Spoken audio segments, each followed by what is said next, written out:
Good evening, ladies and gentlemen. Welcome back. We are in Michigan with Tyler Daniels Racing versus the Nowski Nation once again. And of course, with me is Tommy Hebert. Doug, good to see you. I've been looking forward to this. I feel like these TDR guys and these Pujanowski guys on the track, we haven't seen them get along very much, but I feel like you and I have developed a rapport during that last event, and I think this is going to be one of our best broadcasts yet. Yeah, and I think this track is going to lend itself to some extremely exciting racing. Michigan 2-mile D-shaped oval. They're not going to be nose to tail after the first 5 laps. I think we're going to see a lot more strategy games out here, and the teams working together too. Yeah, I agree 100%, and I think one of the biggest things we're going to see here, if we do have a lot of green flag runs, is on fuel during practice, and there was a lot of practice ahead of this race. Both teams, multiple hours of practice put in. Fuel window, roughly 25 laps, and we all know this track eats up tires like crazy. Yeah, and 25-lap fuel window, 65 laps total, but with potential for 3 green-white checkers could mean that fuel strategy comes into play later in the race as well. And like you said, the tire strategy is a big one here too. At 25 laps of fuel, probably not going to be as big of an issue, but it's still going to. I did a truck race here just last weekend, and I can tell you at 25 laps, you're sliding around a bit. Absolutely, and a little bit of information for the folks at home that aren't privy to all the information we have up here in the booth. Everyone on Team Pujanowski is on the same communication channel. Yeah. Tyler Daniels Racing is using three separate channels. That could make for an interesting night. How easy is it for those TDR guys to switch back and forth, though? That's a question. Well, from my understanding with communicating with their crew chief, Andy Shaner, who we'll talk to here in a little bit, they've basically decided to split their team up into 3 smaller teams, and they have 2 floating spotters that are jumping between the teams to help with communication. Oh, now that is interesting. Wow, that is definitely going to come into play tonight, I would imagine. I would too, and I think maybe we should interview a spotter later on just to see how they're handling that level of competition. If they have not lost their complete sanity, I would say that's a great idea. So speaking of these teams as they are split up, Nowski tonight is, of course, led by Pujanowski and Scotty Too Hotty Snodgrass. Then you've got Kyle Storm, Mike Butler, Jerry Bunty, Otto Cruz, Tony Karen, Dean Webb, Jeremy Edwards, John Lucido, Kenny Hyde Jr., my buddy Kevin Bernheimer, Patrick Gitter, Rick Whitwell, and Steve Scott Jr. tonight. So a little bit different crew tonight. What's TDR got for you? So many names to say in a row. It really is a mouthful, isn't it? So, driving for TDR Team 1, we have Brian McCann, Blair Patterson, Eric Sellers, Lucas Cortman, and David Trumbley. Team 2 for TDR, we have Andy Shaner, Jeremy Gaiman, Kevin Deroni, Keith Fonseca, spotter Marty Brown, Michael Smith from the TDR Vets League, and Robert Trask. Team 3 for TDR, Jim Downham running spotter. We have Justin Jarrett, also from the TDR Veterans League. Lockwood in the 84, Eric Steele. Derek Turner has come back just for this series. And we also have Val Husen back running as the spotter. So it seems they've picked up another spotter in this race. Ah, very cool. Well, I've got some people in the chat asking, when are we going to hear from somebody from Nowski? You think you can get a hold of Pudge for us? If we're going to hear from anyone over there, I think he's the one we need to hear from. I would agree. Plug your ears, folks. It's about to get loud and rowdy. Hey, Pujanowski, this is Tommy up in the booth. You got a read on me, buddy? Yeah, boy, buddy, that's a copy. Hey, man, this is Doug. You've already got some fans cheering you on here tonight. What's your prediction for the night? Well, we've had a sour taste in our mouth since the Talladega race, and my boys, we've been practicing, we've been racing with each other. We're ready to get after it, man. I think it's going to be a Nowski Nation victory, baby. Well, you've got a little bit of a deficit there. Looking at the points after race 1, you're about 25 points behind. You guys have a strategy to get more cars up to the front tonight?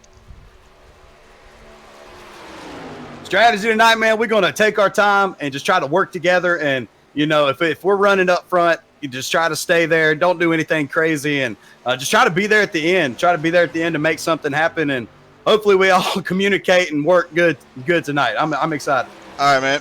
Last question: Did you tell Scotty Too Hottie not to do anything crazy? That would be the one I would be worried about doing something crazy.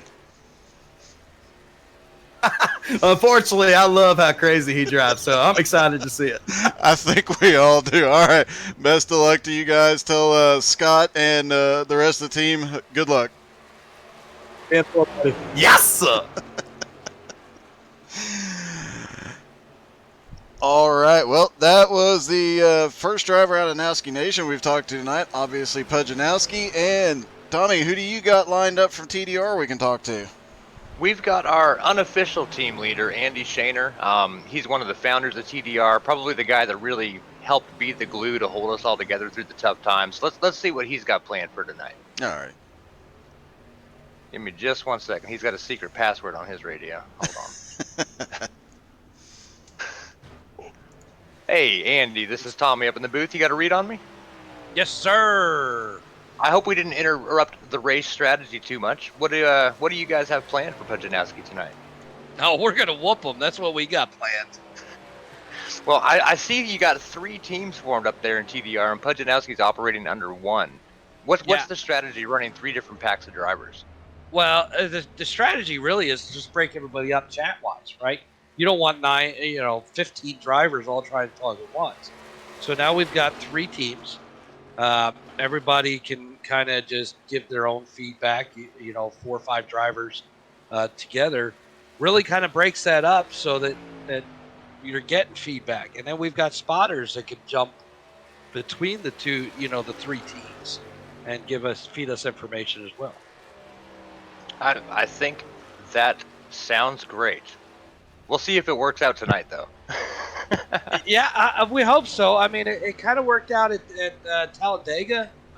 It really worked out with Talladega, and and then having those spotters that are able to jump into Discord really helps out because, I know Pudge ain't gonna shut down his stream, so when he gives us his pit strategy, I'm sure we're gonna know about that too. I actually have to mention, he did say after the last race he realized that mistake. So I'd imagine some of his viewers tonight are going to end up seeing him, his mouth moving and not hearing anything. I think he might have fixed that one. Oh boy, we gave away what we were doing. I gave him that little hint and told him, hey, you made it public. A spotter has to use all the information available to him, right? Absolutely. And it really played into our advantage last race because we knew exactly what their pit strategy, and then we knew where they were trying to go on a restart. So we used it to our advantage, and obviously it worked out. We've got the points lead, and well, we're going to maintain that points lead after. Those are some big words, Andy. I can't wait to see the show you and the TDR guys put out there against Pujanowski. Best of luck to you. I'm going to put you back in your Team Com channel, and good luck. Break a leg. All right, appreciate you guys. Hey, thanks for broadcasting this. This is 2 great communities coming together to just do something awesome. Absolutely. TylerDRacing.com and How to Suck at iRacing on Facebook and Twitch. Thanks, sir. Well, here we go. We've got just a minute left before qualifying, and it is going to get exciting. I've got several names picked out we'll try and talk to throughout the night. I'm sure Tommy does as well. And, oh, yes. And I have to say, I'm a little torn. The last time around, the split of groups made it to where it was pretty easy for me to pick which team I was cheering for there. Obviously, I had to keep quiet about it, but this week, it's really balanced. I've got friends on both sides of this, and it's going to be interesting to see. And I know there's guys like Kevin Bernheimer, Scott Snodgrass, Lucas Gortman, Mike Smith. Those 4 have raced together a lot, and they're split between 2 teams, so they kind of know each other, know each other's driving styles. I mean, I've been racing with Scott for a year, and so is Mike, and so have others. So it's definitely going to make for some interesting battles out there. Well, I think that's one of those things too, right? It's 2 big iRacing communities. You got Pudjanowski, all his followers, the guy he runs with day in, day out. You got TDR, the 13 leagues they host, all the drivers that run together every night. And as they cross and you see guys from different groups that now running against each other as teammates, they have that level of respect for a driver you only get when you run with the same person time and time again. Yeah, that is definitely true. And as I mentioned, the other, you've got the respect, but you also know what to expect, and you know kind of what they're going to be doing as Pudge gets out on track. You kind of know what they're going to be doing out there, and that gives you a little bit of an advantage when you get around those particular drivers as well. Yeah, it's that trust thing. I mean, everyone just like a super speedway. The trucks at Michigan, while they're not going to be drafted and hooked up like a super speedway, it's going to be a lot of long, drawn out racing. So you need to find people out there that are going to be your friends until the end. Absolutely. And, out here tonight, they've each got about 13 friends with them, both teams. So that's definitely going to play into things as well. And it looks like last time we did not see a lot of Pudge cars painted the same, but all the TDRs were painted the same. This time around, both teams have a vast majority of their cars painted the same way, and that's definitely going to go into play. There's Scotty Too Hottie, and his paint scheme is very similar to what the rest of the team is running. And let's see who else is on track that we could look at. That's a good looking truck right there, isn't it? Oh, it is. Pudge is driving a slightly different variation on that. Let's see. Almost like a big letter C on the team captain's jacket.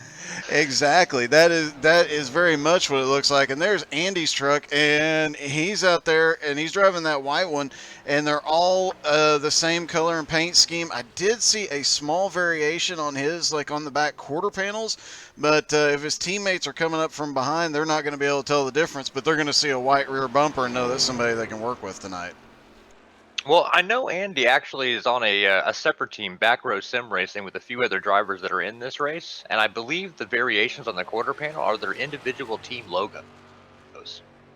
Oh, okay. Well, that makes quite a bit of sense. So these guys definitely know what to look for out there tonight, and I think that's going to come into play, especially the long runs. These tires, this track is a bit abrasive, and with the 18-degree bank turns, you're leaning on the right sides really, really hard. And later in a run, having drafting help around is going to make a huge difference. And fuel mileage as well. We said 25 laps on fuel. Some of these guys could hang out, draft a little bit, and save even more, stretch it a little bit further.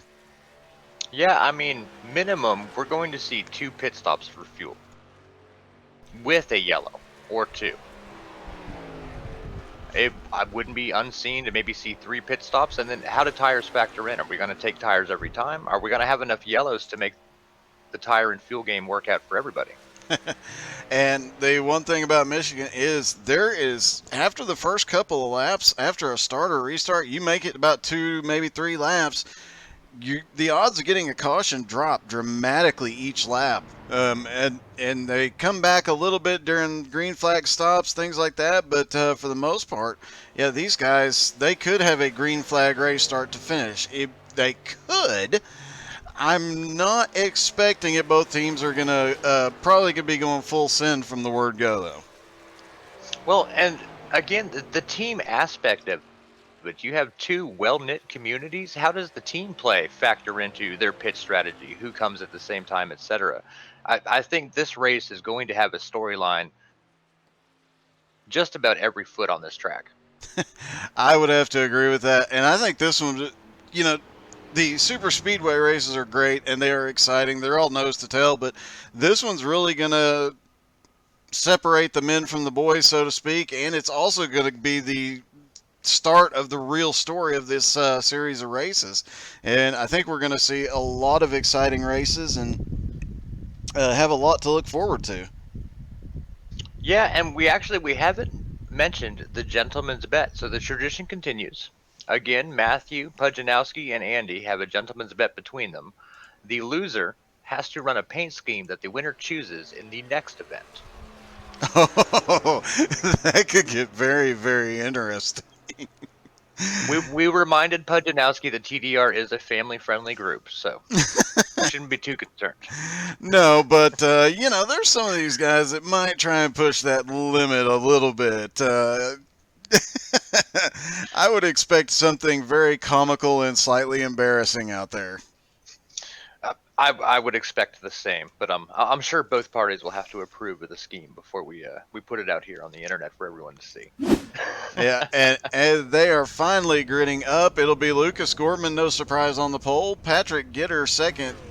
Kevin Gironi third. Jeremy Gehrman fourth. Brian McCann fifth. Chris Lockwood sixth. Seventh is Mike Butler. Eighth is Otto Cruz. Ninth is John Lucido. 10th is Eric Sellers, Mike Smith, and Jerry Banty, 11th and 12th. Again, a very equal representation from both teams at the beginning as we go into race 2 here. We've got Stephen Scott Jr. in 13th, Scotty Too Hottie Snodgrass in 14th, Jeremy Edwards 15, Keith Fonseca 16, Pujanowski himself 18th with Eric Steele in the 17 on the inside, Kevin Burheimer 20th, Blair Patterson 19th, Anthony Karen 21st, Derek Turner 22nd, Justin Jarrett 23rd, Dean Webb rounding out the top 24. And rounding out the field, Robert Trask and Kyle Storm, David Trumley and Kenny Hyde Jr., and Andy and Rick Whitwell on the back row. And was that a strategy play by Andy to start that far back? Well, me and Andy often we touch during a lot of races, and I can't say nice things about him, so I will just say that's where he probably deserves to qualify. 10-4, okay. We got into it earlier tonight. I see. And just looking down the field, this is you see a couple of cars mixed in there that have slightly different paint schemes, but even that yellow and black one on the front row is still a Pujanowski car. And you can definitely see the theme between all these different cars. And I do believe a vast majority of these Pujanowski cars were painted by Scotty Too Hottie. I would not be surprised to learn who did paint the TDR cars. Was that Mike Smith and Boogity Motorsports or another painter? The logo itself was created by B&B Wraps, who's someone we've worked with. He's actually in the process, and I probably shouldn't say this live on air, but we are going to be sponsoring a real-life race car here soon, and he did the vinyls for that race car as well. B&B Wraps, from coffee cups to semi-trucks, he can get it wrapped up for you. So he did all the logo work for everything that's on those trucks. Andy actually assembled each individual truck for the drivers, so he gets credit for making them. But that logo on the front, beautiful. Yeah, that is really cool. We'll try and get a closer view in on it as they come through. Yeah, that is a very cool logo, and that different Pujanowski truck there at the front is a little bit of a surprise this week. But there you go. You've got five of the top 6 TDR trucks. This is going to be exciting. So I just noticed on the rear of all the trucks, we have Sauce Your Meat on the TDR trucks, and I believe it says Pujanowski on the others.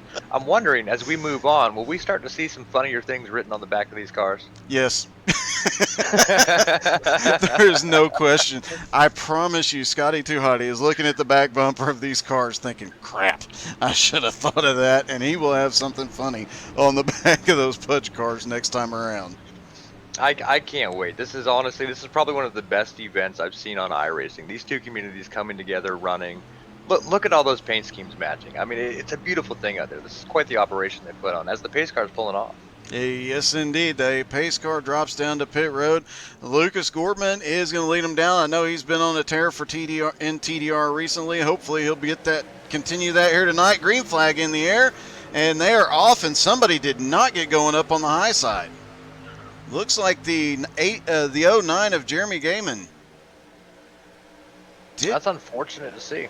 Yeah, he looked like he just did not get going. I don't know if he missed a shift or what, but he lost several positions right off the bat as they come out of turn 1. Everybody is playing fairly nice right now while they're all too wide, but in about another lap or so, the tires will be nice and warmed up, and they're 3 wide coming through turn 3.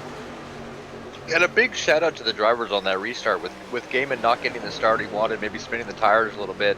When they stacked up, everyone fanned out and went by. I really think that speaks to the caliber of competition we have here tonight. Most definitely, as these guys are look at that. That, like, half the Pudge cars right there together. Those TDR guys in front of them got to be a little bit worried, and it looks like Pudge is leading the group there as they come through. And wow, we're 2 laps into this thing, and they've been racing 3 wide very cleanly. I haven't even seen anybody tap yet. Yeah, the racing's been really good these first few laps. What surprises me is they're not sorting out. Everyone is still jockeying for position as hard as they can. You would expect them to maybe tone it down a little bit until we get a few more green laps under our belts. Yeah, you would. However, one thing that doesn't surprise really me or anybody is Lucas Gortman is starting to pull a small pack away. He's got Patrick Gitter and Brian McCann with him as they come off. It looks like Lucas might get past here, but I don't think that'll last very long. He is still up there at the front, and I don't expect that to change very much tonight. Well, there's very few people I ever want behind me in a race that close, and if there's one person I want behind me that close, it's a McCann. Ah, yes, the brothers McCann. I did not see the other brother McCann out here tonight. No, Kevin actually had another engagement, and for the first time in TDR history, there is a McCann in our Discord. Wow. Yeah. I mean, we talked about that last time. They never get in Discord, but this is quite a shock. We'll have to try and get a hold of him later in the race. I agree. Has anyone ever interviewed a McCann? I don't think since the filming of Secondhand Lions. And yes, I plan on making that joke a lot over this series. It looks like the Pudge guys are actually starting... You gotta be predictable. Yeah. Looks like the Pudge guys are finally starting to sort themselves out and get lined up to come back to the front. It looks like about half of them just bunched up back there, couldn't get anywhere yet, and now that they're getting sorted out.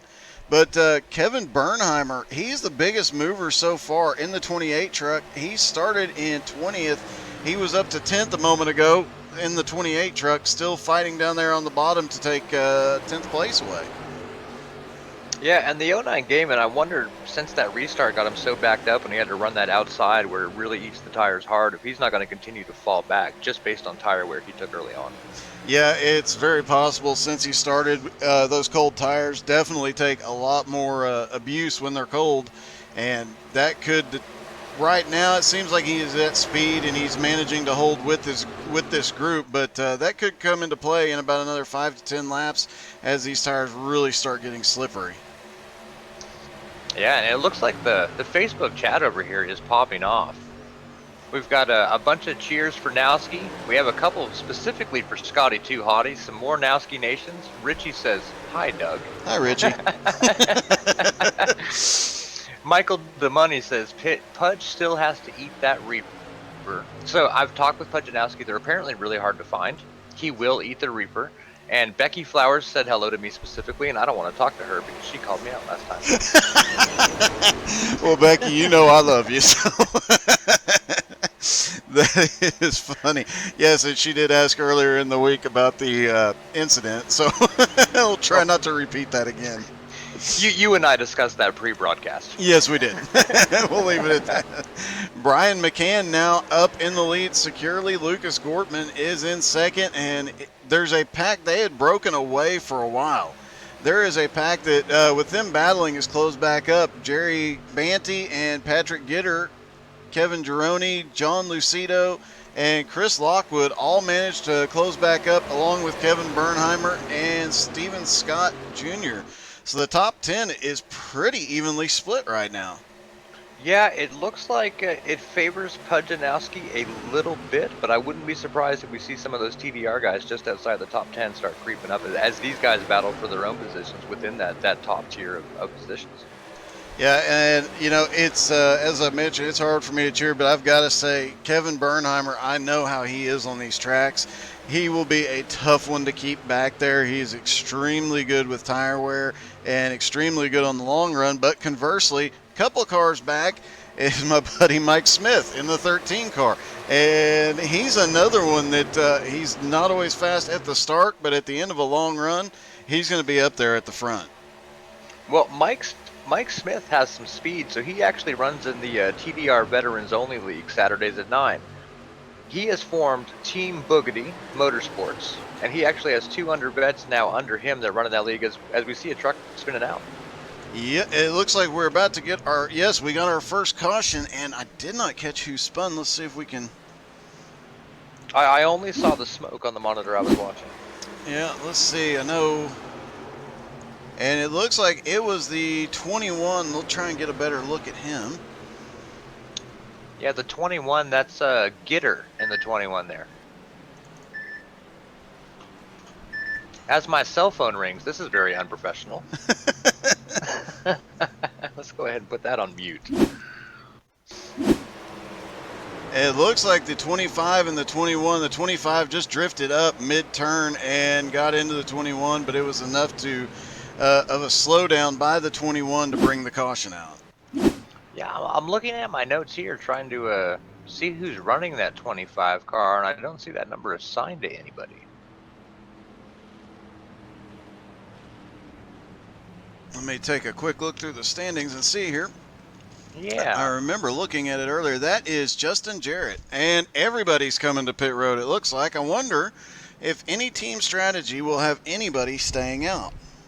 Well, I'm not surprised they all came, but I have no idea what to expect here. This will definitely be interesting strategy-wise. Let's see. Everybody so far has come in. Everybody has hit pit road, so no strategy whatsoever here. It's now become a battle off pit road. Yeah, and I would agree with what these guys have done. I feel like 10 laps in, first yellow. We know we need 2 stops, right? Get your tires, get your fuel, hope for another flag. Well, I know somebody who did not take tires. He either took 2 tires or no tires because he was in and out way too quickly. Jerry Banty, he had the fastest stop by a mile, and he was way back just outside the top 10 and pitted and came out in first, way ahead of Brian McCann. So if I had to guess, he just took fuel on that run. Well, at the end of the day, you can't go any faster than the pace car under yellow. Him being the only member of that team that did not take tires, is he acting as a rogue? Is he even in the Discord listening to his teammates? That seems very odd. Yeah, it does, unless that is part of their strategy of keeping somebody up at the front, you know, for the entire. And he's up in the wall. Okay. I wish I had something to say to that. I'm not sure. Maybe technical difficulties? I'm thinking that's got to be what happened. He gets up by the wall and just about completely stopped. He should be able to retake his position at the start unless he got a black flag and had to drop to the end of the field. Oh, no. I wonder if he missed his pit stall. I didn't even think about that one. Oh, wouldn't that be unfortunate? Yeah, that would put right now he's coming back down pit road, so he has to have missed his pit stall and somehow managed to get a speeding penalty in the process. As we get the 1 to go, that's going to hurt, but you know, that does give him the distinct advantage of being the last one in. So he'll be able to go 2 laps longer than everybody else under green, roughly. Yeah. You know, the funny thing about pit strategies is no one ever knows which one's going to work until the race plays out, and I think we've figured out that one's probably not going to work. It would take a very, very lucky run to have that one work, but I've seen stranger things happen. Well, while we're under yellow, shout out to the guys in the Facebook chat again. We've got a good save for Pudge. We got a TDR, and Becky Flowers thinks us two are the best broadcast out there. It's all me, Becky. How about that? I agree. No, it is, but it's not. It's both of us, but thank you, Becky. You're awesome. She is. She drops into my streams all the time. Just have we put Becky in a race car yet? TDR just did a ladies only race for the better halves of the iRacing crew. Oh, as the pace car's off. Yep, green flag in the air, and I think Scott's tried to get her into a race car a couple of times, and I don't think she's real keen to it, I think is what he had said, but we'll find out. We'll make it happen. Yeah, well, one way or another. Lucas Gortman and Brian McCann still right up at the front. And the front, I don't know, 6 or 7 cars seem to get a really good restart. Mid-pack, they're a little bit slow after about 8th, 9th place. But they're starting to line up and catch back up. And it is an even mix after pit road. It's pretty well balanced here. I really love this concept they came up with the event, the 15 cars versus 15 cars. The spread's good. You know, both teams bring a bunch of good drivers, a bunch of middle-of-the-pack drivers, and a bunch of guys to fill the team. And I think that's so well represented on the track. We're constantly talking about who might win this thing, right? It definitely is. And here's another one. Looks like Pudge himself and Kevin Bernheimer both now are up to 5th and 6th, coming through the field quickly. And I saw the 88 and the 84 on Team TDR there getting into each other, but they were able to save it and keep on going. Yeah, that was there was a couple of close calls. It looked like up at the front a moment ago when Lucas Gortman was pushing Brian McCann around the track. Lucas might have gotten a little bit too hard into the rear bumper and got McCann a little squirrely, but they managed to save it, and they kept going. And I know Lucas is one of the best at pushing in the draft, so if anybody's going to help them open up a gap, it's going to be Lucas. But those three still, they get a run early on, but a lot of these guys seem to be coming on very quick. Last lap, Jeremy Edwards was actually fastest, and he's back there in 10th. Yeah, Jeremy Edwards, he was a substitute for Team Pujanowski tonight, correct? Let me double check. I think, no, he was one of the original scheduled ones. Kyle Storm was one of their substitutes, though. And yeah, I know both teams brought in a lot of new drivers for this race. There was about 5 on each side. Yeah, they're 3 wide going off into 1. Oof. This is a little dicey, as the TDR car is kind of stuck in the middle. He is surrounded by Pudge cars here. You do not want to be there. No friends around you, and you're stuck in the sucker hole. And that is definitely true. Although it is worth noting, I did a race here last Saturday in the trucks. Mike Smith, ironically, was in that race. And I can tell you that the now that they have the multi-groove working, that outside line starts picking up some speed very, very early on through the corners. So I think we'll see more 2 and 3 line racing as the race goes on, guys changing their lines up a lot. Yeah, and I'm wondering how bad the tire fall off is. So everyone just pit, they got their gas, they got their tires. How fast are those tires falling off? And when are these guys going to start feeling like they need tires? Maybe before they need fuel. Yeah, definitely. I think we started slipping and sliding after about 15 laps on a set of tires, and when you get to 25, you're like, oh, thank goodness we're finally here.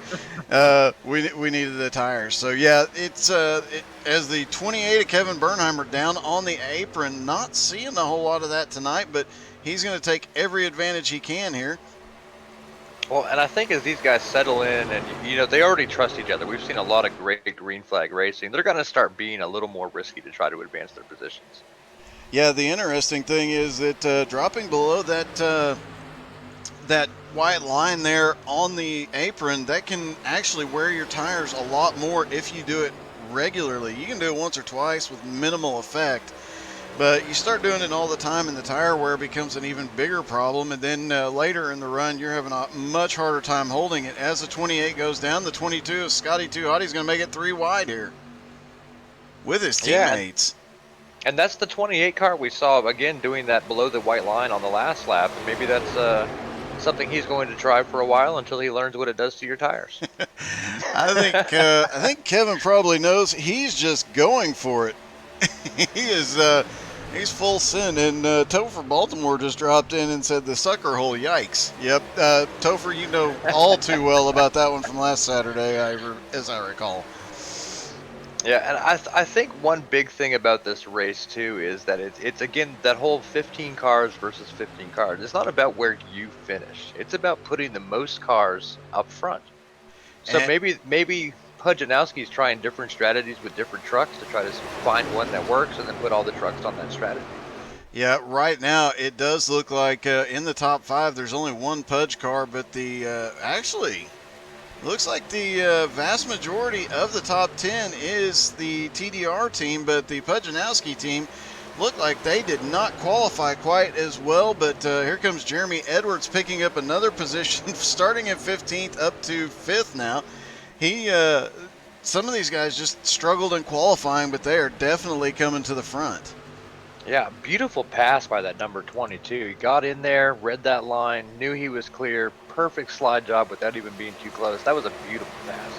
And Justin Jarrett is the fastest moving TDR guy, started in 23rd up to 15th. So we've got a couple of guys out there that are really, really charging towards the front as the that 25 truck is not in a good place. Well, and I'll tell you, you say Justin Jarrett being the faster mover. I run with Justin Jarrett maybe at least 1 or 2 races a week, and he is very aggressive. And when push comes to shove, he's usually the shove. Well, there is always one of those, but he's also up there with Scotty Too Hottie, who definitely knows how to shove them out of the way if needed. So I think I've been on the receiving end of that once or twice. We'll let you fight about that after the broadcast. Yeah. Just like I owe Justin a punch. I'm actually really surprised right now. Looking from Brian McCann in the lead, the top 15 are still within a second. Yeah, it's been some really good racing. Not just the times and how quick everyone's been, but the amount of respect the drivers are giving each other. We've seen a little touching and a little rubbing here and there, but it's been everyone's as we have a yellow come out. Oh, and we've got cars flying. I mean, really flying. Well, the beauty of virtual racing is nobody gets hurt, except on the inside. And it looks like it's Bernheimer and the 25. That was Jarrett as they go. Oh. All right, let's see if we can get another angle on that one. Maybe. Goodness gracious. There we go. Oh, Bernheimer ends up flying back. Oh, and there's the car that went flying. Oh, an innocent bystander caught up in that mess. I do believe that was Auto Cruz, but let's try and confirm that real quick while we're under caution. Yes, it was Auto Cruz to the moon. Thankfully, his head and neck restraint was correctly installed. Although, if he's in VR, I really feel for the guy right now. He might be a little nauseous over there on pit road. Yeah, that is one of the 2 reasons I could not handle VR. It would hurt me to put one on, but it would also just. I don't get air sick, I don't get car sick, but I think when I went into a spin like that, or one of those heavy spins like at iRacing Super Speedway, I think it would be very disconcerting. Well, I hosted a fun race 2 nights ago. Mazda Miatas versus the Pro Light 2s on Bristol Dirt. I rolled a Miata 18 times. That is an impressive roll. Tapped the wall, and the car just tumbled down the track, jumped over pit wall, and landed on its roof. All right, so right now it looks like just about everybody's coming to pit road. Watching at the back of the field, seeing everybody is coming down so far. Obviously, we had Justin Jarrett, Auto Cruz, Kevin Bernheimer already on pit road. David Trumbley is the only car a lap down, so he should be getting waved around. And Jerry Banty had already worked his way back up from the back of the field to about 12th place before the caution came out. Yeah, and it looks like the number 3 pit stall there overshot his stall on entry. He had to back up and come back to get what he needed. Yep, and Brian McCann, Lucas Gortman, and Patrick Gitter are the first 3 off of pit road. TDR definitely has its best 2 at the front, and Patrick Gitter up there still hanging with them. Here comes, looks like the Pujanowski guys have the pit strategy game down pat. Jeremy Edwards and Scott Snodgrass come out right behind them, along with Mike Butler and Pudge himself. I've seen a lot of disappointing pit stops in my iRacing career. That was one of the best yellow flag pit stops I've seen with a field this large. Yeah, there's a lot of leagues that now have the rule that you have to stay in the right-hand lane until you see your pit stall, and then you can start diving down. That does save a lot of solve a lot of problems, and we saw a lot of that going on, a lot of respect out of these guys. And you know something I just thought of? There's no reason for anybody to stay out to lead a lap. It's not based on individual points, it's team points. So these guys Right. really have no reason to, unless it's a green flag stop, these guys don't have a lot of reason to stick it out. Right, that's what I'm saying. That team aspect, the way the points are structured, is so much different than what you traditionally see in paved oval racing. Normally, it's the best you do is the best you do, and you get your own points. In this one, all 15 drivers are sharing points. This is true, and while TDR dominated the first half or the first part of this race with the majority up in the front, it looks like that might have changed just a little bit here. As we go through the pit cycles, the Lucas Gortman, Brian McCann still up front, then Patrick Gitter and Scott Snodgrass, Jeremy Edwards, Mike Butler, Pudge, Blair Patterson, Eric Sellers, and Mike Smith rounds out the top 10. So quite a bit of changing up there. Blair Patterson and Pudge both have picked up 11 spots since the beginning. Jeremy Edwards has picked up 11. Scott's picked up 9. Let's see, I know I saw Anthony Caron picked up 9 spots since the beginning. He started in 21st. Rick Whitwell started at the very back of the field in 30th and is now up to 16th.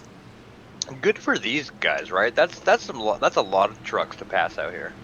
It really is, and a lot of these guys, some of them picked up some spots on pit road, but a lot of guys, as the pace car drops off, a lot of these guys have just been picking them off one at a time.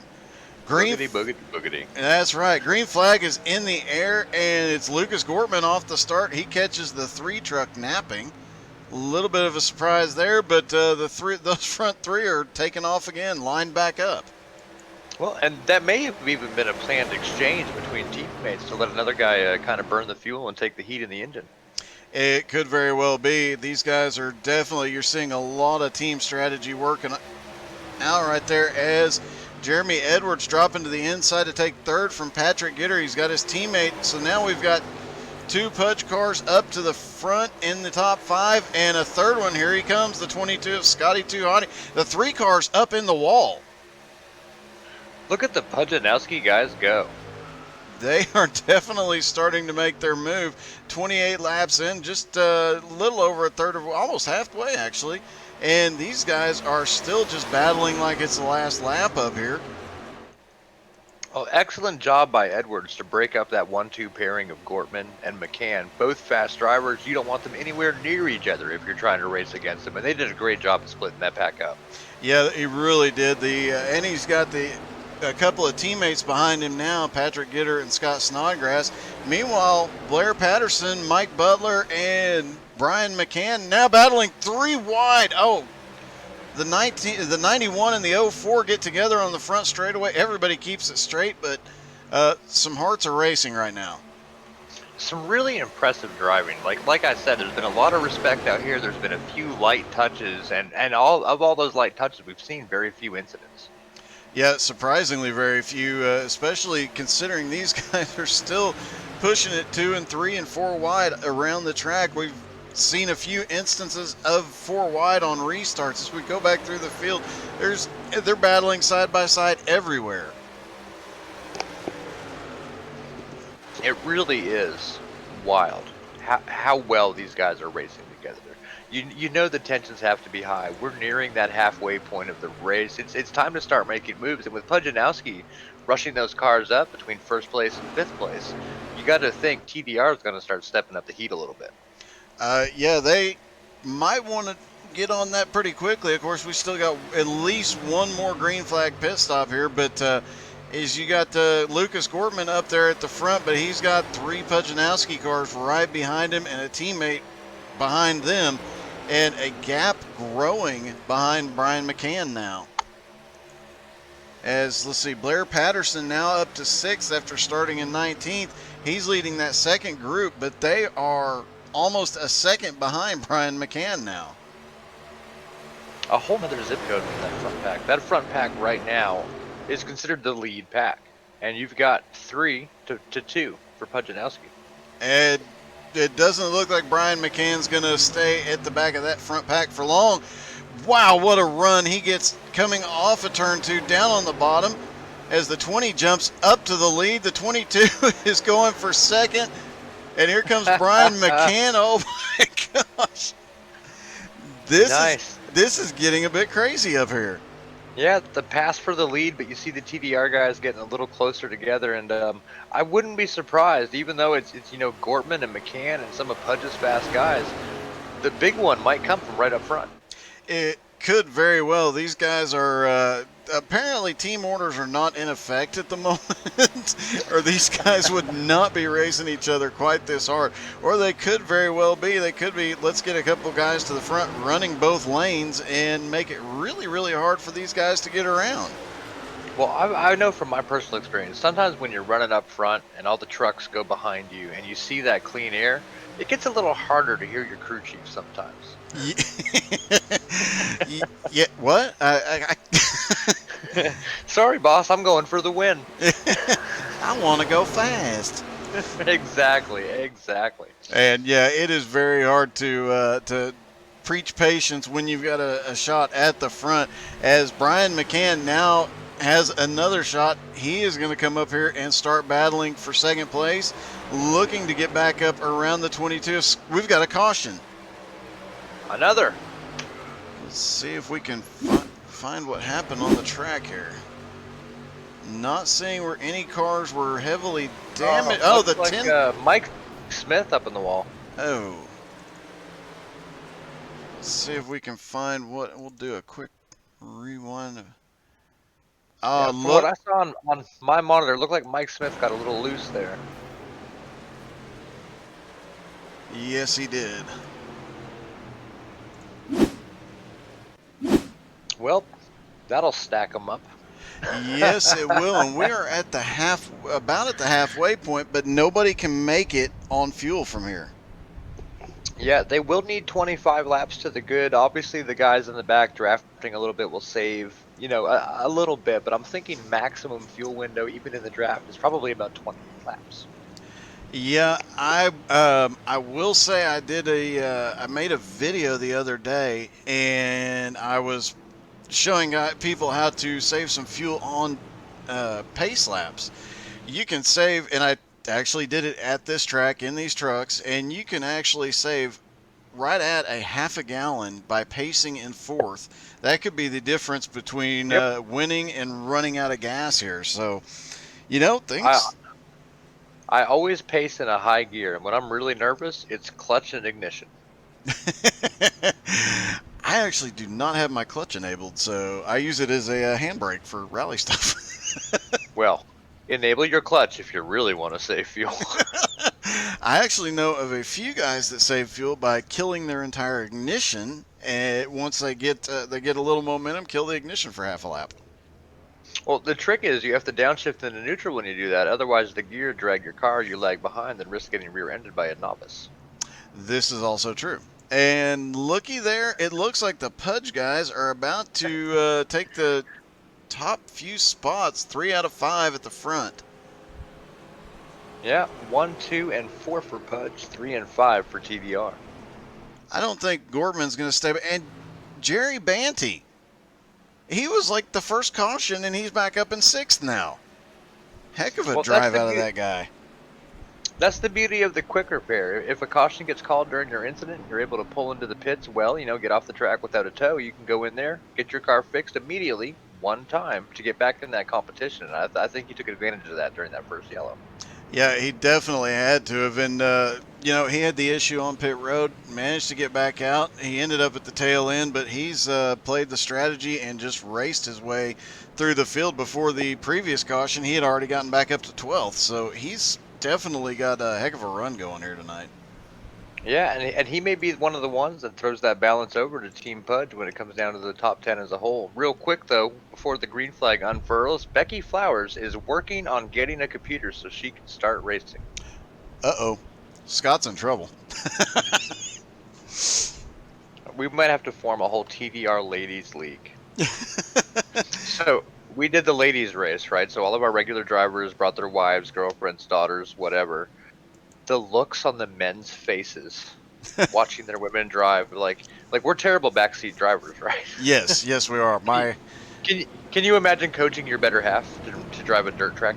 No, because my wife refuses to do it. But my youngest daughter, who is 13, started racing a few months ago Yes. in those kind of leagues. So she ran an SR8 league, and she's ran in a couple other SR8 races. And Well, her first win, Dad not just sitting behind her like, okay, don't do that, do this, don't do that. And she's like, Dad, just shut up. well, you should bring her out to the next one. I don't know what the prizes will be for the next one, but the last race we actually gave away a checkered flag themed earring and pendant set from an American-made jeweler here locally in my county, and two $50 Mary Kay gift cards. Oh yeah, we actually discussed that one, and I don't remember why she didn't want to do it. But I think it was because it was a vehicle she wasn't used to driving or something like that. But yeah, it was one of those. I was like, I'll let you practice. Go race, honey. Oh, she could have had it. Nobody knew what they were doing. She Now, sits. I think the pace car is coming off this time by. Yes, it is, and it looks like Scotty Too Hottie is going to lead him down for the first time tonight. He's got it on the restart, and he's got it good. Looks like the 7 of Patrick Gitter is going to let him up there fairly easily. Actually, that's reading as the 29, but his car number says 7, so we'll just go with that. Brian McCann going by himself to the inside. I don't think he's going to be able to make that happen without a friend. He carried a lot of momentum. He looked like he had some cautions out already again. Now, whose bumper was further forward when that caution came out? That is a good question. It looks like the 21, the 7, trying to figure out who all was involved in that. I know Otto Cruz got caught in that one as well. On my driver's list, the 21 belongs to Gitter. Let's see if we can. The number 7 belongs to Shaner. Okay, let's do it. Let's look at 7 and try and get it rewound and see if we can see what happened. Looks like the 7 and the 21 get together, and there was some net code there between the 28 and the 7. That's been a real issue. I was hoping wouldn't rear its head tonight, but since the latest series of patches, it's been a big issue. Oh, we run a Friday Night Lights league, a rookie league, street stocks, just simple stuff. I ran that race tonight, and the net code was driving me insane. For those of you out there who don't know, net code is when iRacing tries to predict where your car might be because it doesn't actually know, and it causes an accident. That's nobody's fault, but it always looks like somebody's fault. Yeah, indeed, and it's been complained about a lot in the last week, and just about every broadcast I've done in the last week, we've seen some form of netcode causing problems. It's unfortunate, but it's part of the e-sport component to the racing that we're broadcasting here, right? In real life racing, you have alternator failure, battery failure, a busted radiator hose. In iRacing, you get netcode, you get a blinker every now and then. I mean, there's different factors that contribute to the race, and I consider those mechanical or technical issues. Yeah, and I know a lot of leagues have come up with some really ingenious ways to handle that. The big street stock issue about a month or so ago, I was broadcasting a race for, and we red flagged the race for rain because of the issues that were coming out of that. So the leagues, and I know iRacing support, having worked in IT for a long time, I know they just get tired of hearing about it, but they do an outstanding job of fixing stuff when they find it. So yeah, I mean, having a background in IT, the amount of effort on the iRacing side, the amount of work these guys put in to bring these servers up and give this service to us, I mean, it's a big undertaking. yeah, it's I can, I worked in IT for a very, very, very, very large retailer, and I can tell you deploying, any amount of code to that number of servers is difficult at best. But having to deploy the code that, when you consider you've got maybe 50 to 100 to 200 people testing versus when it's out in the wild, it's hundreds of thousands and millions testing it makes a huge difference. So these guys they're doing their best and can't complain. And these guys, looks like everybody so far tonight has not seen a lot of issues. That was our first one, and we're halfway, so can't complain too much. Yeah, and the first one was even spawned off an original incident, right? The 7 got into the one car, and then it was after that we saw the netcode issue. So fortunately, it didn't play a major part in the outcome of the race. No, it didn't, and that's that is on the upside. That everybody was already checking up because there was smoke ahead, and the smoke model is very, very difficult to see through at times. Yes, it is. I am often ahead of it, fortunately. I've driven through it a lot lately, and it's difficult, and you're just letting go and praying. So, watching the Facebook chat, I'm pretty sure Becky Flowers is either married to or has a crush on Scotty Too Hottie. Oh, I don't know what gave you that idea. It's one of the two. I don't want to insinuate. Nope, I'm gonna say big crush on, but not married yet. Oh, Not married yet. yet. And Are you allowed to say that out loud? Are there plans? not to my knowledge, but I probably ought to keep my mouth shut just in case there are. Just in case, yep. And Wouldn't that be disappointing? Yeah, Scotty goes to propose, and she's like, "I heard all about it on the How to Suck at iRacing broadcast." As the pace car pulls off. All right, pace car is off. Does look like Brian McCann was scored in the lead there and gets a good jump on this start. He is away and all alone up there. He drops to the apron to carry some extra momentum. Off into turn 1. He has no help at the front. Well, good on him for getting up there, but like you said, he has no help. That is not somewhere I would want to be. I imagine he's a pretty nervous young man right now. I would imagine so too. He's got some help coming in the form of Lucas Gorman. If you're going to have somebody coming to help you, I wouldn't want anybody else.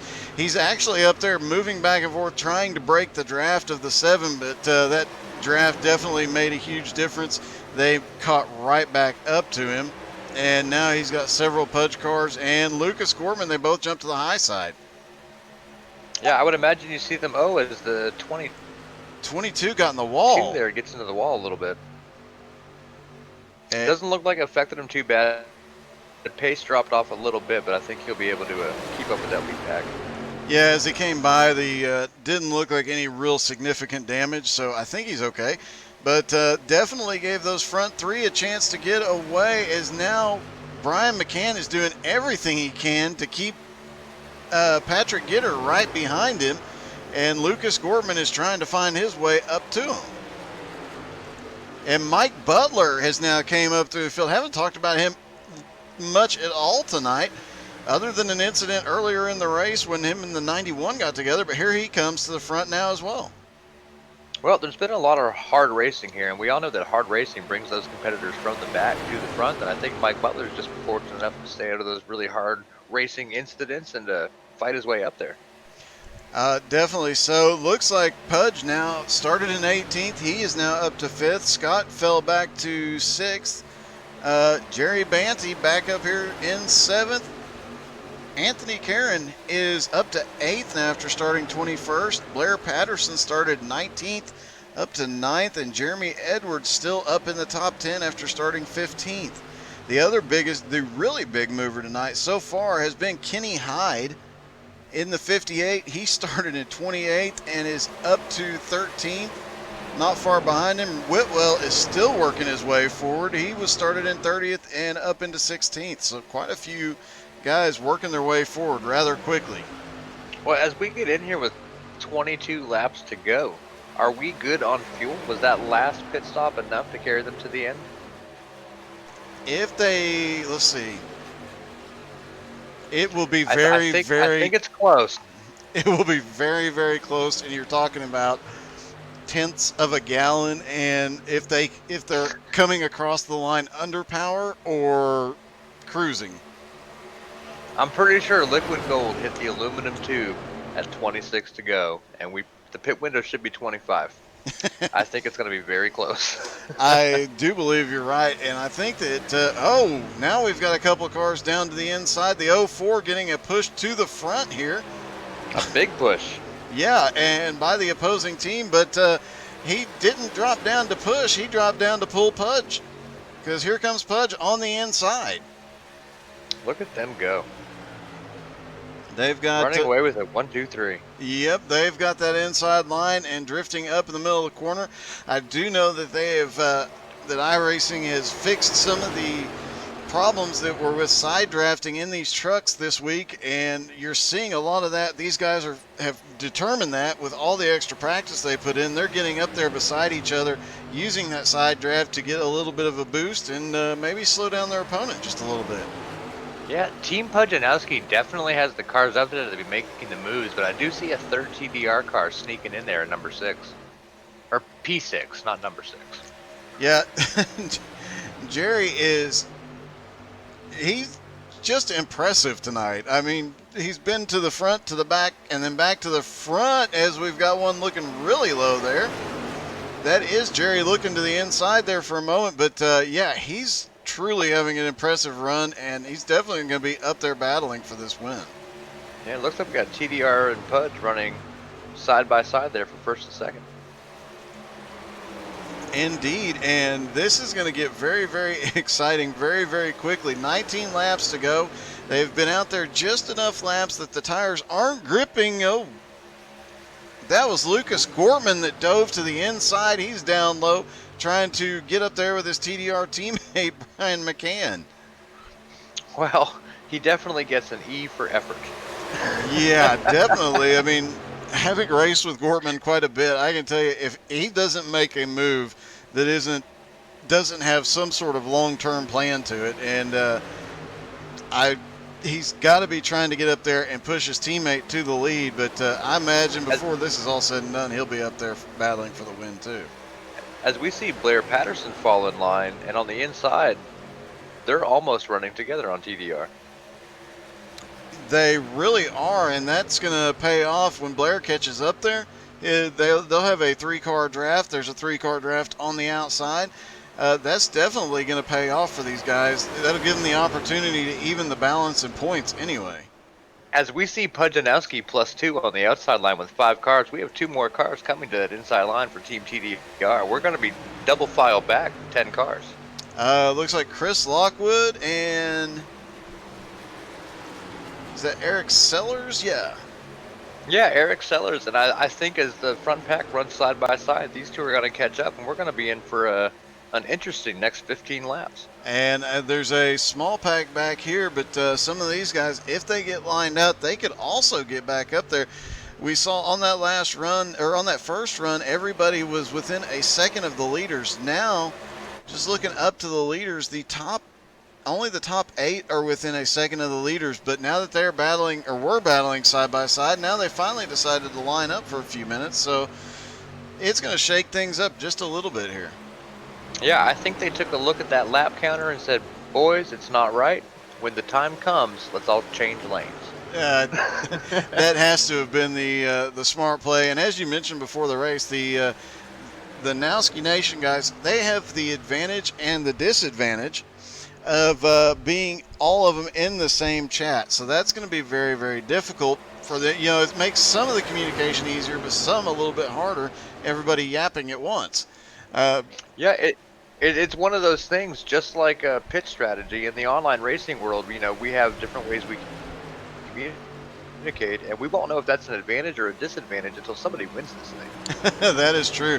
I like TDR's plan, though. I like the 3 channels and the roving spotters. That definitely is going to benefit them to some degree. Hopefully the spotters have the advantage of moving guys from channel to channel. They could keep everybody together that's in a pack together, and that could definitely play into the strategy at the end. Well, and one thing I noticed on the Discord, at least, Nowski doesn't have any dedicated spotters. However, these drivers may have their own spotters that logged in through the game to spot for them individually.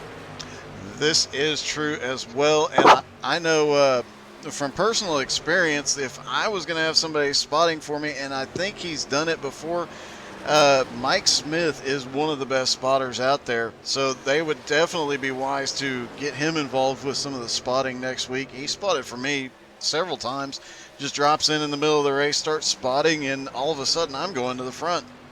just with Yeah, his insight. I was going to say I do the same thing. If I see one of my iRacing friends online racing and I'm not busy, I'll jump in and spot for you, buddy, because I'm way better than Jim on the crew chief app. Yeah, this is definitely true. I have the advantage or disadvantage of having Jimmy Johnson's crew chief cussing at me. So until I get my new spotter pack here in a few weeks. So I have toyed around with the idea of doing an entire redub of crew chief. Every sound file replaced with something. I actually have I have one that I will be debuting in a few weeks for another league. They have one that they created for Higgins the XCal Superfan. I would Awesome. I'm definitely going to have to put a rated R rating on that test, but yeah, it's going to be very, very cool. So it's definitely something, and TDR is big enough you guys could make one as well. Yeah, absolutely. I love the concept. I'm glad someone's already done it. I can't wait to hear it. I hope you send me the link after the broadcast. I will be happy to. And meanwhile, Jeremy Edwards has dropped back to about ninth. He was up there battling in the top 5. We're starting to see how things are going to shake out. Mike Butler has moved his way, or continues to lead with As McCann goes around. Several cars involved. No caution yet. There it is. There's the yellow. That was not a number I expected to see sideways on his own. Let's see if we can see. I don't know if I have a good angle on that one yet. Let's see. There we go. No, let's go back a little bit further. Yeah, it doesn't. It looks like he might have had a little bit of help there. Maybe a little, but even with a little help, a McCann can usually hold his line. Definitely so. Oh, unfortunate. Yeah, let's see. Trying to look through it. Everybody that.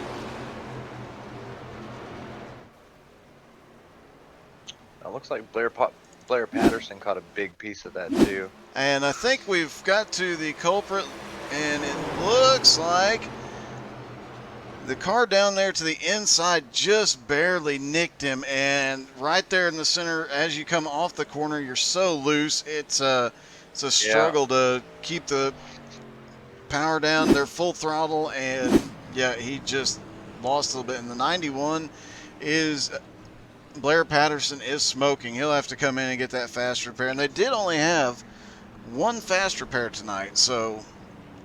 Yeah, and I don't know if I don't believe Blair's used one yet, but that's something they have. We're willing to bet everybody's going to come to pit road. Anyone that needs a fast repair is going to use one, and this shouldn't shake up the outcome too badly. The only car I think that might be out of this race is Brian McCann, losing so many positions during that incident. Well, we say that. You never know. He might. We've seen a couple of cars like Jerry Banty come from the back, so there's that real possibility he might be able to make that ground up. It's possible, but I don't think the laps are there. If Brian McCann finds himself back in P15 when the pit cycle comes out, I don't think McCann can get back up there. It's going to definitely be close, as we have some cars that stayed out. Looks like Eric Steele stayed out. Looking to see, I think Chris Lockwood, 30. Robert Trask, and Kevin Bernheimer all stayed out. So it sounds like a TDR Team 3 is running a little bit of a different strategy over there. That would be my assessment, and it looks like some of the Nowski Nation guys are doing the same kind of strategy up here. Well, just a thought. If you wanted to be a jerk about it, right? Why not make a 3-truck wide, 35-mile-per-hour rolling roadblock? Just walk everybody home. Yeah, I'm not saying it's a good idea, but I am saying it is possible and not exactly illegal. So it's only against the rules until they make a rule against it.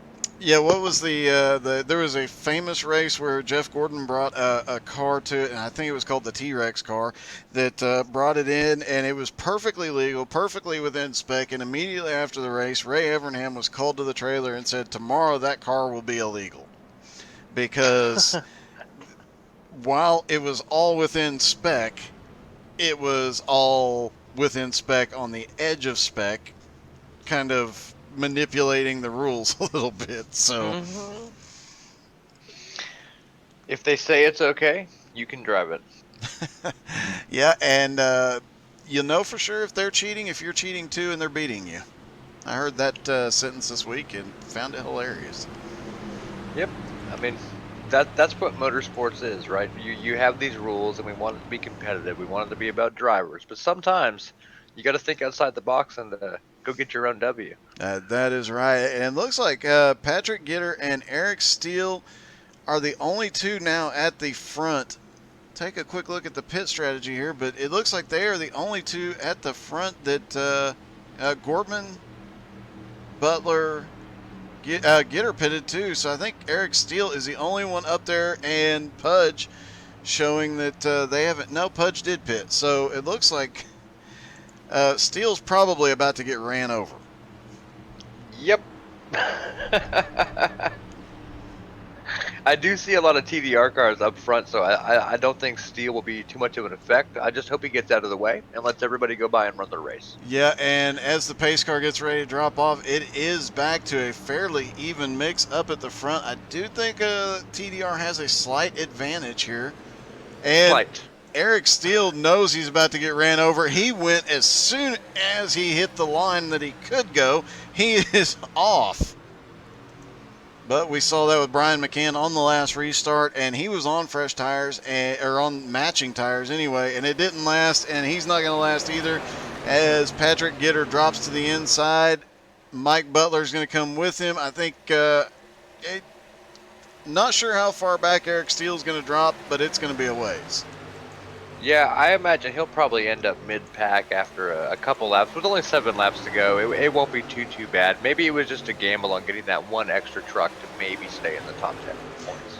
It could very well be. And with just 25 points after last week at Dega, anything could happen here to shake up the points. But right now, it looks like it's a pretty strong TDR group at the front. Well, 6 laps to go. Now is the time to turn it up. If you've been holding back, please don't hold back anymore, because somebody has to win this thing. Oh, that is definitely the case, and they're starting to show they are not holding back as they come too wide down the back straightaway. That outside line definitely has the momentum on the back straightaway, but through the corners, that low line is faster if they can just get enough of a run up the hill like Gortman's doing right now. Well, and we're looking 3 versus 3 right now. We got 3 TDR, 3 Pujanowski in the top 6, but it looks like neither team is able to get their trucks lined up with each other. Yeah, we mentioned it earlier that we saw the TDR guys get broke up at the front, and looks like all the teams pretty much got broke up, but I think the Nowski Nation guys are in a little bit of trouble because here comes a couple more TDR trucks. Yeah, it looks like they've got a little beehive of 3 trucks back there coming up on the 2. And look who's on the bottom. Look at that, Mr. McCann. Brothers McCann -1. Brothers McCann -1. Oh, what a power move by Lucas Cortman there. He's known for that. Yes, he is. He definitely saw that very small hole, and he hopped right through it and drove around. As we've got one car, looks like Kevin Bernheimer now coming off pit road. Gorman has got a run coming off too, and he's going to have some help behind him. Yeah, you look at this, and these are all names we talked about pre-race, during the race. We got Gortman up there. We got McCann up there. We got Smith. We got Patterson. We got a bunch of the Pudge guys we talked about all night. 4 laps to go. We're in for a show. Whew, Lucas got loose trying to not get into the Pudge car to the outside there, but he is pushing that thing for everything it's worth. With 3 laps to go, these guys are banging doors now down the front straightaway. Here comes McCann and Mike Smith to help on the inside as we see the 07 drop load for the vlog. McCann is definitely making a comeback here after being involved in that incident. He went in, got his fast repair. I'm wondering if he did some tire strategy or something to make sure he maintained his position. It looked like he had lost quite a bit in that wreck, but yeah, he's back up here battling in the top 5. Well, it's almost a shame this race has been so exciting we had to watch this front pack, because I'm really curious whether or not McCann actually overcame all the positions he lost or did play some pit strategy, as we're 2 to go now. Yeah, we are 2 to go. They are battling 3 wide back there, and Pudge is in third.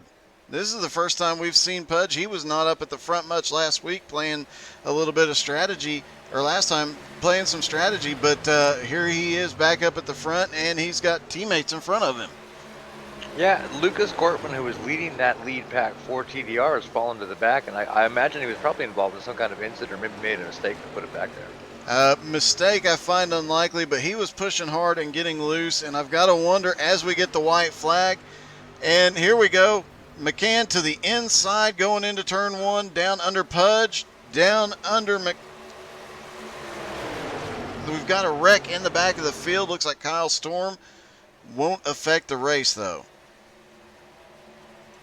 Yeah, I think Brian McCann's really giving it his all, but with 3 Pudjanowski cars up there, I don't think there's anything Brian can do at this point.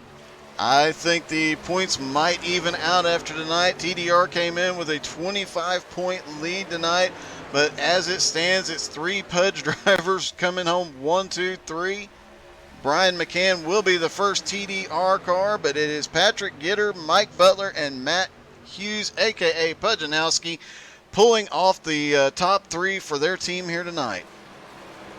Yeah, good job by the top 5. Patterson, number 6, Webb 7th, Lucido 8th, Cortman 9th, Edwards 10th, rounding out your top 10, and I think Pudjanowski has this based on top 10 cars. I have to agree with you on that. It looks like they just have a 1, maybe 2 more, but they had the most up in the top 5, and that's going to definitely play into the points quite a bit as well. Yeah, and I would say as well as the win for Team Pudjanowski this week, the points are going to be tight once they're all tallied. Obviously, we won't have a count right here until it all gets said and done, but I think Pudjanowski might actually edge out the lead after this weekend. It's going to be very, very close as they line up on the start-finish line side by side. Looks like Pudge is going to pull up and help them celebrate just a little bit. And, oh, look at this. All the Pudge guys getting together on the front straightaway. Are they going to do a pace lap together? That is beautiful teamwork. Because in this team versus team environment, yes, he won the race. But in reality, the whole team won this event, right? Let them all celebrate. Yeah, and they are all up there just showing off those awesome paint jobs that they had tonight. And a great job by the Nowski Nation. Yeah, and this really heats up going into race 3 2 weeks from now, same day, same time. We may have a new points leader, but we definitely have a 1-1 battle as far as W's are concerned. Oh, yeah, and this, we know that this is going to be going on all summer long. Things are going to go, I imagine we're going to see a lot of back and forth all summer long. I would imagine that TDR puts in a lot more practice for the next race, knowing that they just lost their points lead. Yeah, I was actually really impressed with their. They ran practice 7 session. When you had time to come practice, you could practice, and it looks like Pudjanowski might have practiced a little more. It definitely does, but I imagine that's going to change a little bit before the next one. And speaking of Pudjanowski, think we can get a hold of our winner, Patrick Gitter? Yeah, let me try to get him dialed up here real quick. Oh, these radios get a little rusty into the broadcast, sweating all. That they do. All right, I've got him dialed up here. Hey, Gitter in the 21, this is Tommy up in the booth. You got a read on us?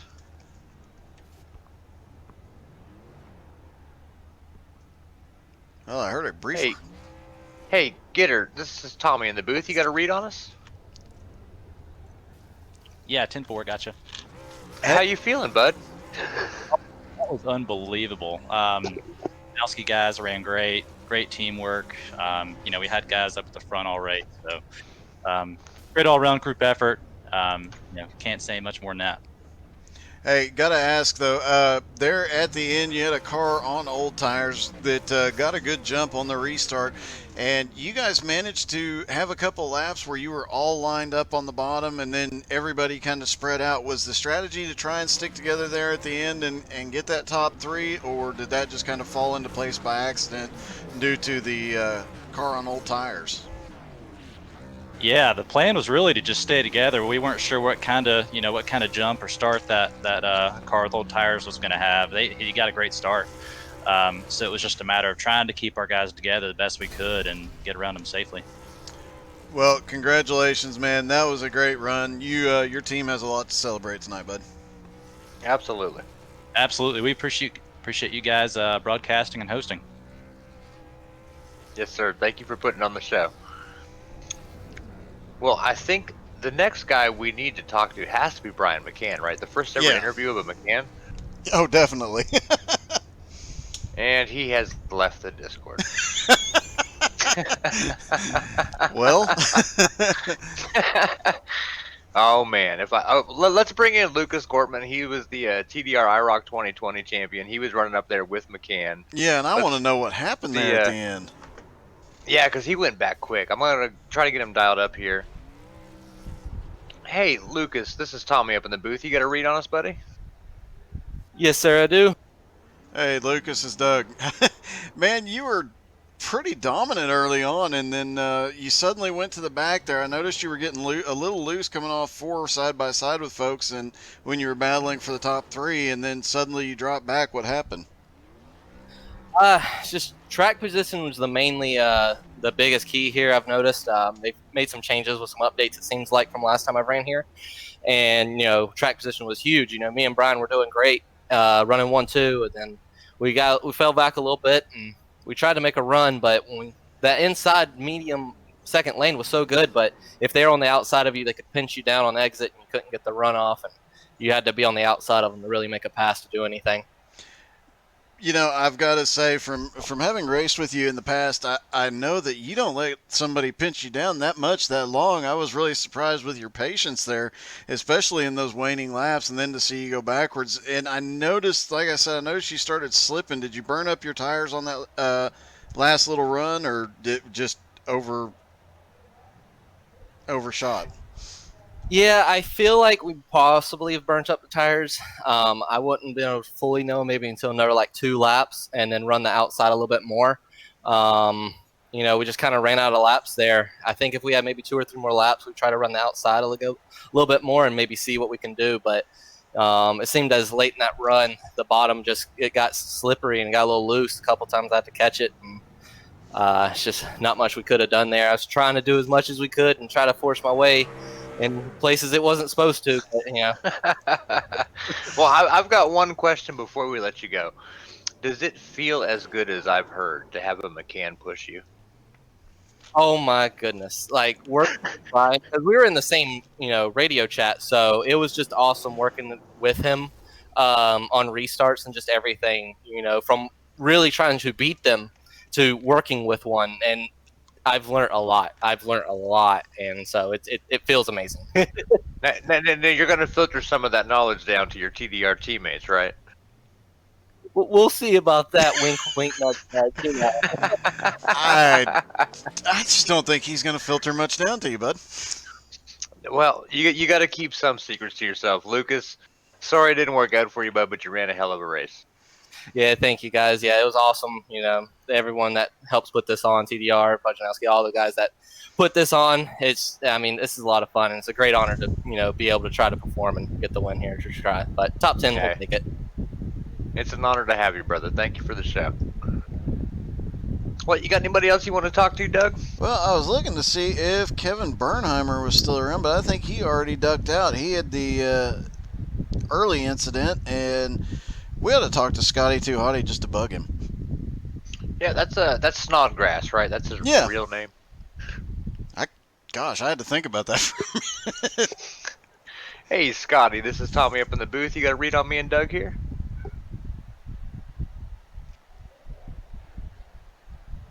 Uh-oh. Oh, I'm having technical difficulties. There we go. Oh, there you are, Scott. So Hey, not your best finish, but still a great run tonight. Congratulations to the Nowski Nation. Nowski Nation definitely, that teamwork's definitely paying off more and more every time. Now, it is said you guys put in a lot of extra practice for this race. It definitely showed you were up there leading quite a bit early in mid race. Would Given the opportunity, would you have been able to win, or did you just use up your tires a little too much? No, I definitely had a chance to win. I was making my way back up front until I got little tagged on the fourth in the turn four, and they got me sideways, and that's what sent me down the pit row. Yeah, we saw that happen to a couple guys this evening. Yeah, it was definitely at the exit of the turns. If you got even the slightest tap, it was sending you around. Yeah, it was the. Oh well, it was. The team did good. I'm proud of the team. All Yeah, right. man, congratulations. How do you feel about the driving overall? I feel like from up here in the booth, we saw a lot of respect given to the other drivers, even the opposing team. Was the driving pretty clean out there for the most part? I think it was just some hard racing. A couple questionable moments here or there, but I think it was just some everybody's wanting to win. Everybody's wanting to do good for their team. Honestly, I think that's my feeling. Yeah, yeah. Well, Well, man, I'm sorry it didn't go as good as we all hope. We all want that W, but you guys ran a super clean race, big teamwork. Congratulations on the total Nowski Nation victory over TDR tonight for sure. Appreciate it. Thanks for Pudge and to Andy and everybody at TDR for putting this all together for everybody. I got a feeling that I think every race in this season is going to be a battle, and then that final, it's going to be much. now, Well, we do have to say yes, we do. We were talking about that earlier. That the points battle is gonna go back and forth. But before we let you go, just know that if you get in trouble with Becky, it was Tommy's fault. oh yeah, totally my fault. I already knew that, Doug. You're good. Yeah, It's never my fault. No, You if I better. want, what's that? Every kiss begins with K. And every Doug loves words that start with J. Oh, shut up. Okay, get rid of Scott right now. But I Yes, tell you sir. what, honestly, the one. Done. Gotten rid of, sir. That is the funniest. I'm probably gonna get a message in the next 5 minutes. No, I know the story. I know where he was going. I understand. Oh, As the operator of the booth, I made him go away for you. well, Do you that. want to, before we go, do you want to try to get Pudjanowski and Andy in here? Oh, Because we might as well. for the first time, Andy lost a bet. Let's get Pudge first. I had completely forgotten about that with all the action tonight. Yeah, man. There's always a gentleman's bet between Pudjanowski and one of the TDR guys willing to take one for the team. Hey, Pudjanowski, this is Tommy up here in the booth. You got a read on us?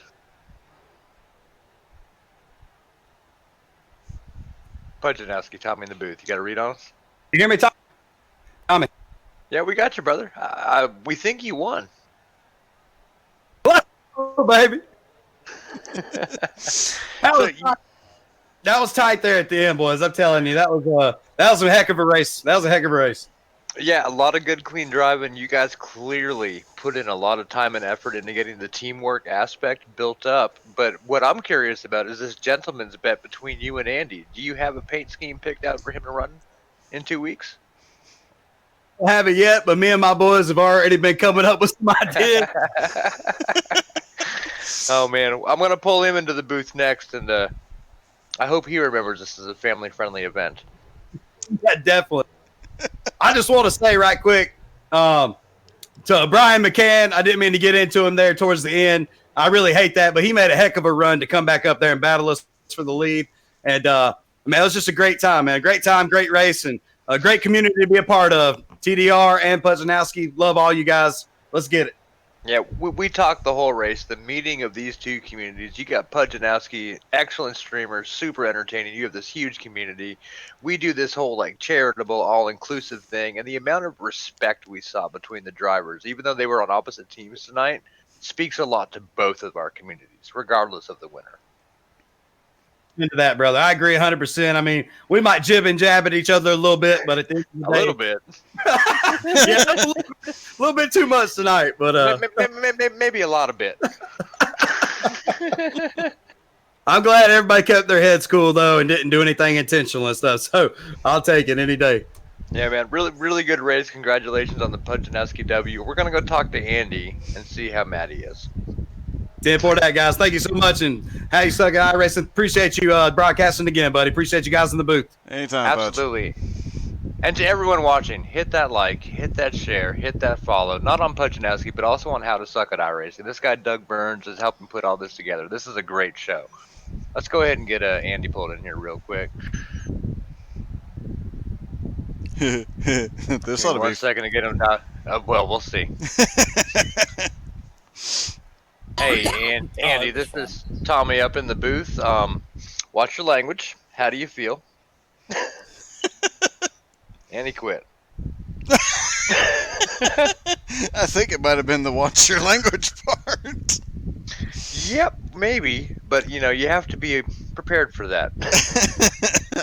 Well, as a broadcaster, I've occasionally picked up a few words that we didn't mean to, so it does happen, but I understand it's probably a little bit frustrating for him tonight. Yeah, we do our best. Oh, Andy's back. Andy, What's up, guys? are you ready to download a paint scheme? Oh, I guess I'm guessing. I haven't done the points yet, but I'm guessing I'm gonna have to give up a paint here. Yeah, we're not sure how the points are going to shake out overall, but we're pretty sure Pujanowski got the win in the event. We just got done talking to him, of course, with his high octane positive energy. He is bouncing off the walls right now. How does it feel under the big L? It's all right. I mean, our guys raced hard. We did have a couple guys that maybe didn't get the team concept and wanted to race their own teammates a little too hard, and we had some incidents where teammates were taking out teammates, and that really hurts you when that happens. Yeah, as a team effort, you want to put the most cars up front, and I noticed that a little bit, and it's it is what it is, right? Like I was telling Doug, when you're up front and you don't see any cars in front of you, and you feel that clean, cool air, sometimes it's hard to hear your crew chief, right? Because you want to get that W.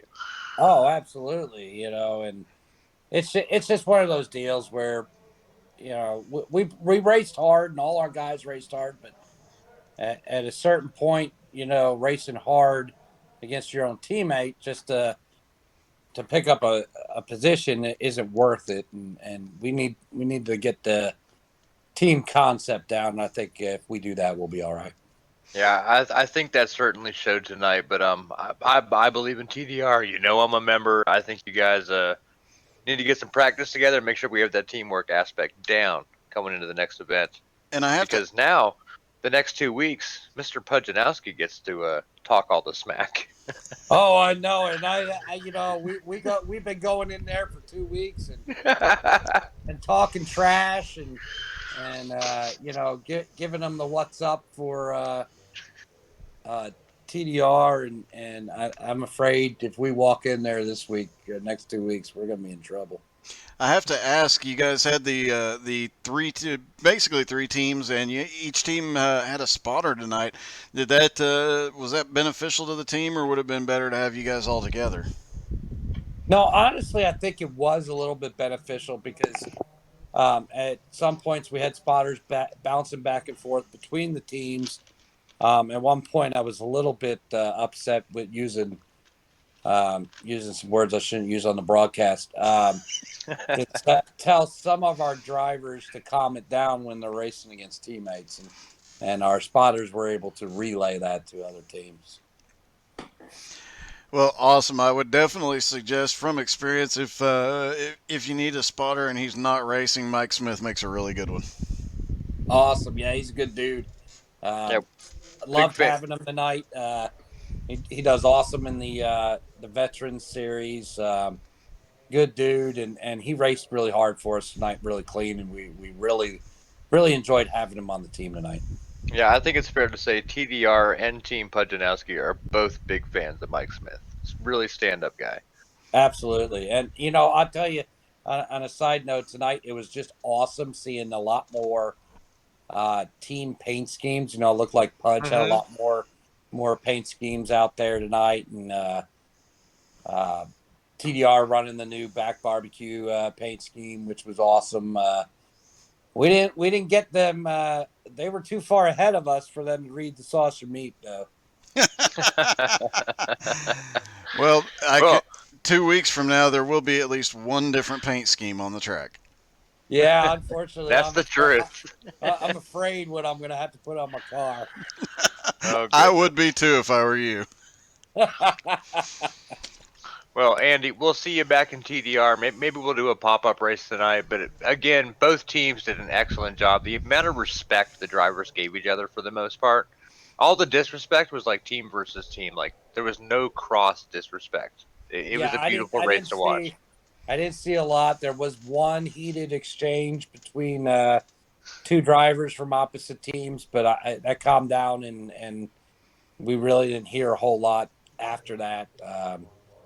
So I think that was just probably a racing deal where two guys were running hard and running up front, and they calmed it down. But you're right; it was between teammates tonight, and that's unfortunate. Yep. We got to get that team concept down so that we can take it to them next race.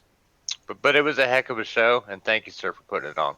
Yes, sir. Thank you for taking care of this, guys. We appreciate it. It's our pleasure. Well, Doug, What a race night. 2 is behind us. What a race, right? Oh gosh, yeah. That I honestly expect a lot of times at Michigan, California tracks like this, you expect them to get spread out, and it gets kind of boring. And they definitely did not disappoint in keeping us entertained tonight. I mean, there was a storyline in every corner. We had the 3 versus 3, 2 wide, 6 cars back. Like, we had the early TDR lead, and then like the TDR march to or the Pujanowski march to triumph. Like, there was a whole book on the track tonight. Yeah, there really was. We saw a couple cars get in trouble early, come back to the front, and a couple cars that started up front end up in the back, and everything in between, all sorts of back and forth. So great night, and like you said, a lot of great racing with a lot of great respect between all the drivers. Yeah, man, I watch a lot of iRacing. I see a lot of it, and this is some of the best racing I ever see.